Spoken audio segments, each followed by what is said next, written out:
د څلورو کسانو مغفرت الله جل شانه نه نصیب کوي، یعنی څلور کسان الله جل شانه نه بخي په دې رمضان المبارک کې، په دې مبارکو شپو کې چې د شب قدر شپه را روانه ده، د اختر د عام معافی شپه را روانه ده، دا څومره برکتي شپې ورځې دي، دا څومره برکتي لمحې چې روانې دي تیریږي، په دې کې الله جل شانه د څلورو قسمه کسانو بخنه او مغفرت نه کوي. هغه څلور قسمه کسان کوم دي؟ د ټولو نه مخکې دا یاد وساتئ، کوم خلک چې په دې رمضان المبارک کې د الله د رضا دپاره روژې ونیسي، د الله د رضا دپاره د قرآن عظیم الشان تلاوت وکړي، د شپې قیام وکړي، نوافل وکړي، ذکر اذکار کوي، صدقې وغیره کوي، په دغې ټولو نیکو اعمالو سره په دې مبارکه شپه باندې الله جل شانه په آخري شپه د رمضان المبارک باندې د دغې ټولو مسلمانانو د دغې ټولو بندګانو عام مغفرت کوي. الله جل شانه د طرف نه اعلان کیږي چې زی ما تاسو وبخلی ستاسو مغفرت وشو.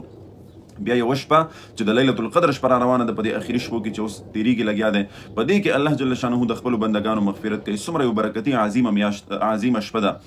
نو څلور داسې بدبخته انسانان دي چې د دغې ټولو برکاتو نه محروم دي، د دې مغفرت به نه کیږي، دوی به د دغې ټولو برکاتو نه محروم وي. هغه څلور قسمه کسان څوک دي؟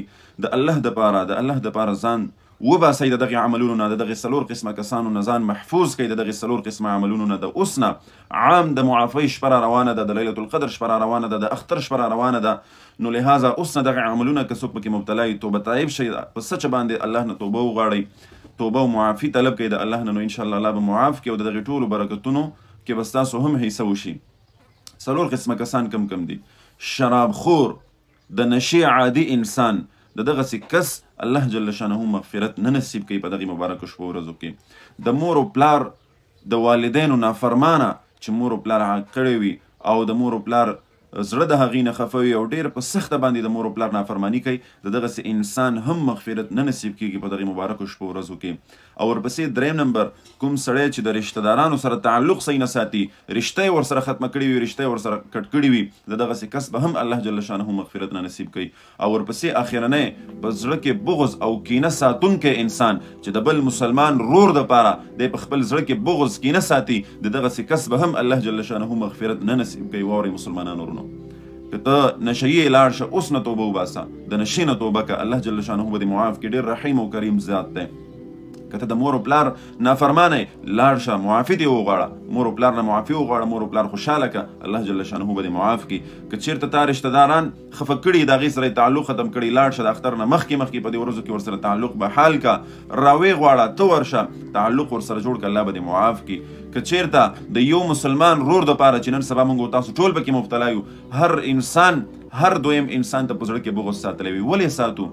یو انسان ته الله ترقي ورکړه، الله علم ورکو، الله مال ورکو، الله ورته عزت ورکو، نو الله ورکړي دي، زما او ستاسو حق جوړېږي چې موږ تاسو هغه سره بغض ساتو. یو انسان ته الله ترقي ورکړه، الله ته تم دعا وکړه، یا الله دا ستا بنده دی، تا ورته ترقي ورکړه، یا الله ما ته هم ترقي را نصیب کړه. ته په زړه کې ولې د بغض دغه اور په ځان باندې لګې؟ ولې د جهنم انګار او د جهنم اورونه ځان ته متوجه کړې؟ ګوره، که چېرته تا یو مسلمان ورور ته په زړه کې بغض او حسد ساتلی وي، مغفرت دې نه کېږي په دې شب قدر کې، په دې لیلة القدر کې، په دې آخري شپه د رمضان المبارک کې چې د ټولو مسلمانانو عام معافي اعلان کېږي، ستا به پکې حصه نه وي، ستا مغفرت الله جل شانه نه کوي.